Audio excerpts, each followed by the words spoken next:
They didn't just doubt him, they tried to end him before he even started. "You're not built for this. You're too slow. You'll get hurt out there. Quit before you embarrass yourself." It wasn't advice, it was a warning, coded in fake concern. They didn't want to protect him. They wanted him gone. Because seeing someone willing to bleed for something, it scares people who gave up on their own dreams. He heard every word, let it burn through his chest, not with anger, but with fuel. Because where they saw failure, he saw a chance, a fight worth waking up early for, a reason to keep swinging, even if nobody believed in him. He didn't clap back, didn't argue, didn't post about it. He just trained, quietly, brutally, until the version they laughed at became unrecognizable. He wasn't chasing applause. He was chasing the man he promised himself he'd become. And if that meant pushing past pain, if that meant breaking himself down and rebuilding from the ground up, then so be it. Because they told him to quit, so he trained harder. They thought he disappeared, but he didn't. He just stopped wasting time proving things to people who didn't even believe in themselves. While they were watching, he was working. While they talked, he was building. And while they laughed, he bled. He trained in silence, not because he had nothing to say, but because he knew his work would speak louder. No spotlight, no cameras, just four walls, sweat on the floor, and a promise he refused to break. He didn't have natural talent, didn't have the perfect build or the connections. All he had was discipline and the kind of pain tolerance you only earn through repetition, failure, and resolve. The early mornings that started before the sun rose, the late nights when his legs wouldn't stop shaking, the injuries, the loneliness, the doubt, he absorbed it all. Because while they were out chasing comfort, he was building something they'd never understand: endurance. Not just physical, mental, emotional, the kind of endurance that doesn't break when things go wrong, it sharpens. He knew what he signed up for. He didn't train to win easy. He trained to survive the war most people never even enter. And every time he wanted to slow down, every time his body begged him to stop, he remembered why he started. Not to prove them wrong, but to prove himself right. They told him to quit, so he trained harder. Not for them, not for revenge, for the fire that never let him rest. There always comes a moment when the grind gets so heavy, the silence so loud, the pain so sharp, that even the strongest voices in your head start to whisper, "Why are you still doing this?" And most people, they pause, they hesitate, they listen, but not him. He didn't flinch, didn't bargain, didn't stall. Because he wasn't looking for motivation anymore. He had purpose. He didn't train to be noticed. He trained because there was something inside him that refused to quit. A reason bigger than pride, stronger than doubt. He remembered the early days, the laughter when he started, the looks when he failed, the cold shoulder from people who thought he'd break. He remembered how they tried to define him with low expectations and cheap words. But the truth?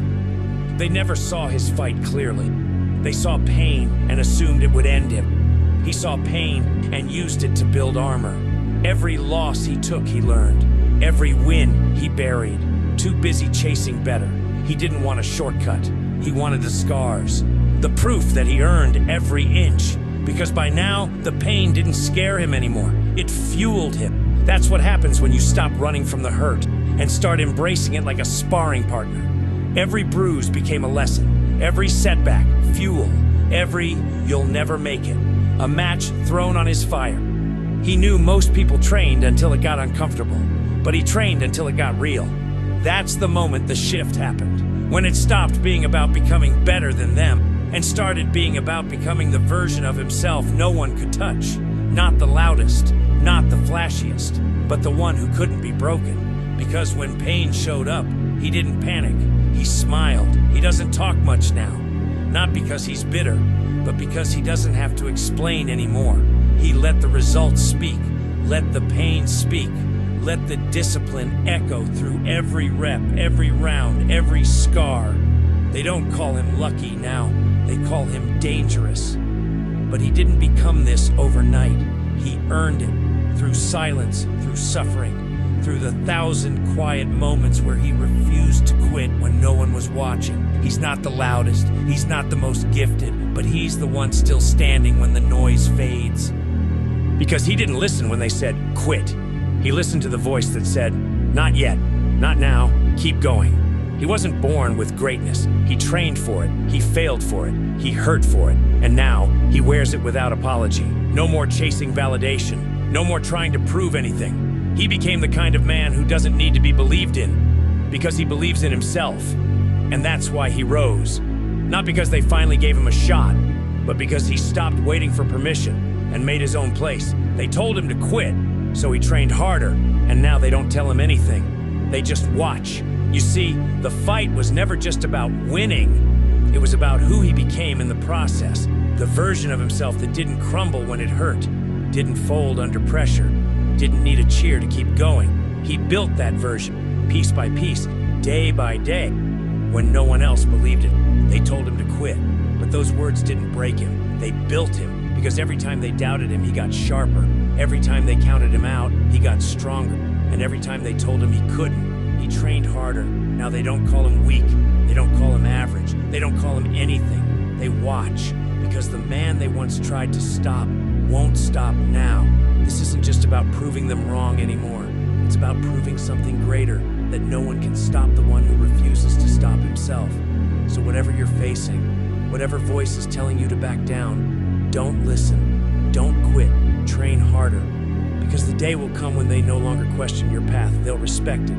And they'll remember, you were the one who didn't fold, didn't flinch, didn't quit. You rose because you trained for the life they said you couldn't live. And now, you're living it.